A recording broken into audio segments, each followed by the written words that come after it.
Hello friends. जैसा कि आप सब जानते हैं कि कल ही सीबीएसई ने 9 जून 2021 को क्लास 10th के लिए अपने एडिशनल एफएक्यूज को अपडेट किया है।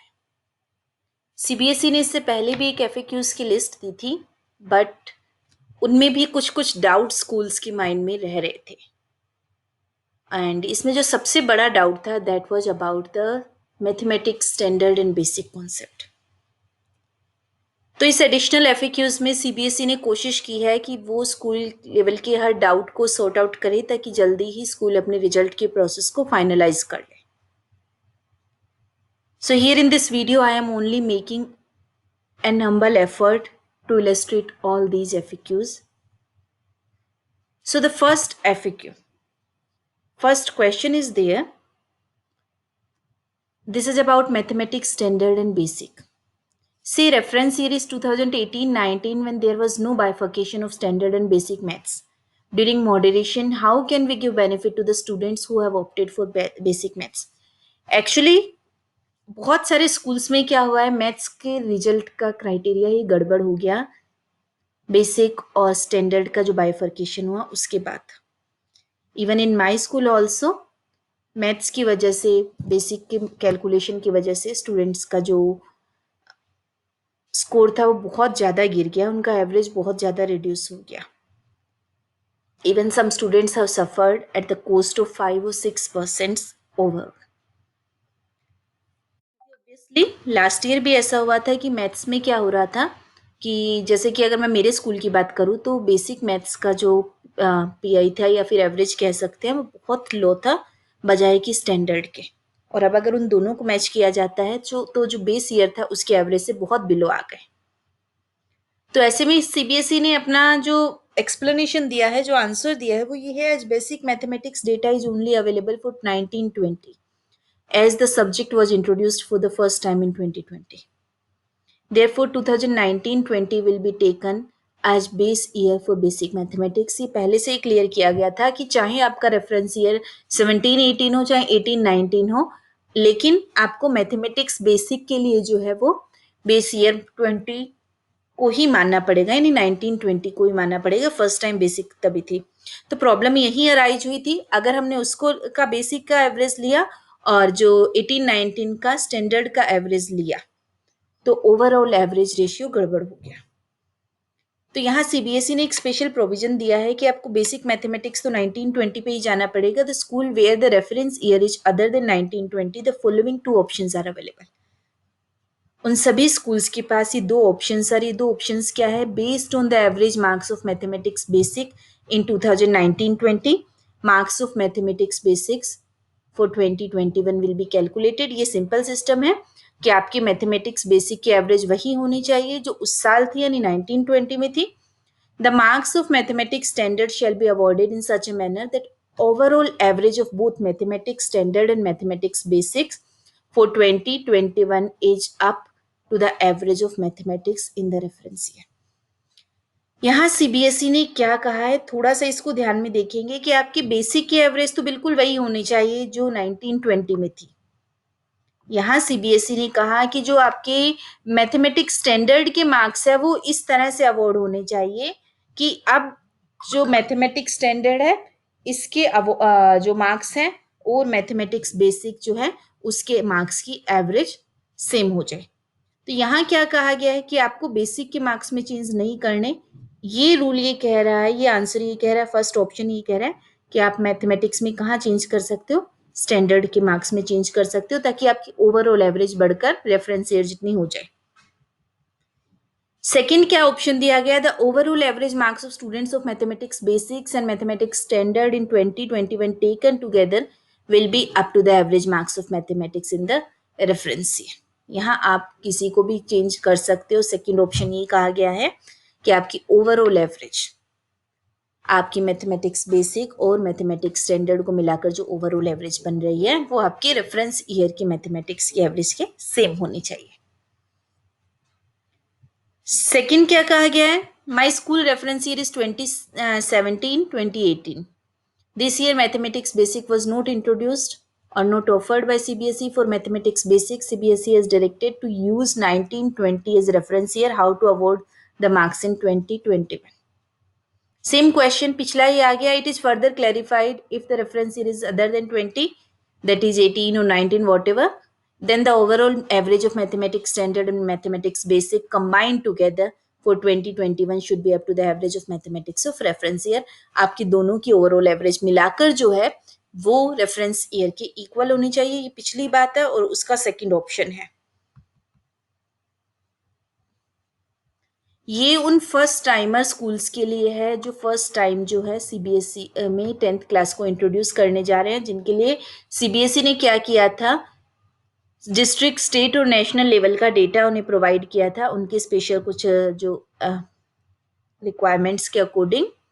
तो वहाँ क्या भी यही एक इशू उठा कि मैथमेटिक्स को जो है we have students in both mathematics basics and mathematics standard.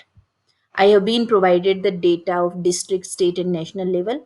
तो इसमें मैथमेटिक्स को क्या किस तरह से किया जाए, तो सेम यहाँ भी वही प्रोसेस कही गई. Select the reference year among the district, state and national level data. उनको जो भी डेटा दिया गया है उसमें से आप वो अपना रेफरेंस ईयर सेलेक्ट कर सकते हैं. There could be following 2 possibilities, और उनके पास जो है 2 पॉसिबिलिटीज हो सकती है. हो सकता है उनका रेफरेंस ईयर 1920 हो सकता है 1920 ना हो.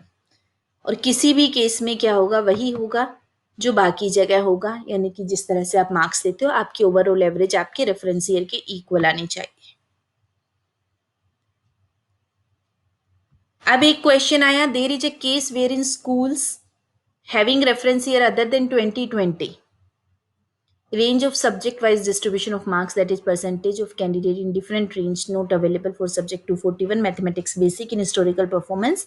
So what range, मतलब कि जो अगर हम बेसिक का डेटा ले रहे हैं कहाँ से, अगर हमारा रेफरेंस ईयर 2020 नहीं है लेकिन बेसिक का डेटा हम ले रहे हैं 2020 से, तो वहाँ रेंज नहीं है. रेंज नहीं दी हुई है, सिर्फ जो है बेसिक के परसेंटेज दिए हुए हैं, एवरेज दी हुई है. तो ऐसे में क्या करना है, in such cases, school has to keep in mind the actual performance of the students, and while finalizing the marks, it has to be ensured that students of both mathematics basic and standard combined together are coming in the range as given in reference year. Yes, friends, ये आपको ध्यान रखना है कि इन्होंने क्या कहा है कि जहाँ मतलब ऐसा केस बन रहा है, इवन इन माई स्कूल ये ऐसा ही केस बन रहा है कि 1920 का जो है उसका हमें मैथमेटिक्स बेसिक लेना है, जबकि हमारा बेस ईयर वो नहीं है. तो अब रेंज का क्या किया जाए, तो इन्होंने कहा है कि आप इन दोनों को टेकन टुगेदर आपकी रेंज मैच होनी चाहिए, यानी कि मेरी मैथमेटिक्स बेसिक और मैथमेटिक्स स्टैंडर्ड दोनों को ही मिलाकर रेंज जो है वो मेरे रेफरेंस ईयर की रेंज के इक्वल होने चाहिए. अगर मेरे रेफरेंस ईयर में 25% मोर देन 90 थे, या फिर 90% कह सकते हो, या मोर देन 70 मार्क्स थे, तो बेसिक और स्टैंडर्ड दोनों को मिला के ही 25% जो है वो मेरे वहां आने जाने चाहिए. ये ध्यान हमने देना है. यानी रेंज कहाँ से मैच करनी है मार्क्स की, एवरेज जो है वो तो अलग अलग देख लिया, कंबाइंड जो है वो रेफरेंस ईयर के इक्वल होना चाहिए, और रेंज भी रेफरेंस ईयर के इक्वल ही होने चाहिए. अब जो सबसे बड़ा डाउट था, ये बहुत सारे स्कूल्स का था, यही मेजर इश्यू था कि जब हम देखते हैं, जैसे हमने भी 2019 का रिजल्ट प्रिपेयर किया, तो हमारे स्टूडेंट्स के मार्क्स एग्रीगेट जो है वो ज़्यादा बन रहे थे, एवरेज ज़्यादा हो रही थी, मतलब उस एवरेज पे मार्क्स ज़्यादा हो रहे थे. अभी क्या हुआ, जैसे ही मैथमेटिक्स स्टैंडर्ड तो 19 से ली गई, लेकिन मैथमेटिक्स बेसिक हमने ली 20 से, तो जो टोटल एग्रीगेट मार्क्स थे वो कम हो गए. यहाँ इन्होंने यही बताया कि according to result of 2019 total students 99 थे, एवरेज उस टाइम 42.88 थी. टोटल एग्रीगेट्स मार्क्स थे, कितने हो गए, एग्रीगेट मार्क्स हो गए 4245.12. और अगर इस सेम एवरेज को ही, यानी 42.88 को रेफरेंस ईयर के अंदर काउंट करते हैं, तो टोटल मार्क्स बनते हैं 4674. बट अब क्या हुआ, इन्हें ऐसा नहीं करना. 2019 के रेफरेंस ईयर में इनके स्टैंडर्ड के तो सिर्फ 38 बच्चे हैं, 38 बच्चों की 38 स्टूडेंट्स की एवरेज बनेगी, तो मार्क्स हो गए इतने. लेकिन 2020 के जो बच्चे थे उनकी एवरेज थी 23.93. फ्रेंड्स, यही प्रॉब्लम है कि बेसिक की एवरेज लास्ट ईयर बहुत सारे स्कूल्स में बहुत कम थी, जैसे इनकी एवरेज 23.93 है. कहाँ तो इनकी एवरेज 42.88 होनी थी, लेकिन अब इनकी एवरेज हो गई 71 स्टूडेंट्स के लिए 23.93, और इनके टोटल मार्क्स हो गए 23.93 से 1700। अब इनके टोटल मार्क्स कितने हो गए अगर न्यू रिजल्ट देखा जाए तो 3330, और डिफरेंस आ गया 1344 नंबर का। 1344 नंबर बहुत ज्यादा होते हैं। इससे स्कूल का रिजल्ट, ओवरऑल रिजल्ट एकदम गड़बड़ हो जाएगा। अभी क्या किया जाए, इन्होंने कहा if new average is calculated by taking this total it comes out to be 30.55। अब टोटल मैथमेटिक्स की एवरेज देखें इस फॉर्मूला से तो कितनी बन गई, 30.55 बन गई। How to resolve this issue, कैसे रिजॉल्व किया जाए इस इशू को, that means average lesser by 12.33 is observe. How to compute marks in such situation, अब क्या किया जाए, 42 एवरेज थी 30 बन गई है। तो सीबीएसई का ये जवाब आपने देखना है। इन्होंने यहाँ साफ साफ का it is clarified that CBS by the CBSE that if the reference year is older other than 2020 that is 2018 etcetera what ever, तो आपको फॉर्मूला तो सेम करना है। लेकिन अभी क्या हुआ, as stated that the students will have to be awarded marks with lesser average clarified in 2021, average of mathematics standard and mathematics basic combined together should be at par to the average of reference year। जब आप दोनों को मिलाओगे तो आपकी average reference year के according होनी चाहिए। तो अब इसके लिए आपको क्या करना है, इसके लिए इन्होंने कहा है कि मार्क्स को मॉडरेट करें। जो भी मार्क्स का चेंज आया है, जितने भी मार्क्स अब कम रह रहे हैं आपकी रेफरेंस ईयर के एवरेज बनने में, जो जैसे इनके केस में 1344 थे, तो हमें क्या करना है, इनको डिस्ट्रीब्यूट कर देना है as per the relative performance of the students in both mathematics standard and mathematics basic by way of moderation of marks.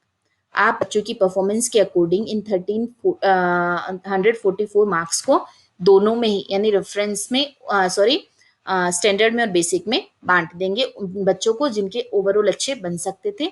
उन बच्चों को देकर आपको इन मार्क्स को कंप्लीट करना ही, आपको अपनी एवरेज टोटल वही बनानी है। आपकी एवरेज कम नहीं होनी चाहिए, आपके स्कूल का रिजल्ट चेंज नहीं होगा। सिक्स्थ कहा गया my reference year is 1920 in case of mathematics standard mathematics basic as M I also allowed to award the marks in such a manner that the average of mathematics standard and basic taken together is at part of reference year. बिल्कुल वही करना है आपने। FAQ 1 भी यही कह रहा है, इवन सभी FAQs यही कह रहे हैं। देन लैंग्वेज से रिलेटेड है, 5 लैंग्वेजेस के अलावा जो लैंग्वेज है उनको आपको जो है उनकी कोई रेंज नहीं है। रेंज आपको सिर्फ बेस्ट 3 का मीन देना है। मलयालम, तमिल एक्सेट्रा में भी यही सब कुछ है। पर्टिकुलर रेंज से रिलेटेड कहा कि मतलब उतने ही बच्चे उस रेंज में नहीं आ रहे, हमें कम या ज्यादा करने पड़ रहे हैं, तो इसमें सीबीएसई ने एक प्रोविजन दिया है कि रेंज को फॉलो करना हार्ड एंड फास्ट नहीं है।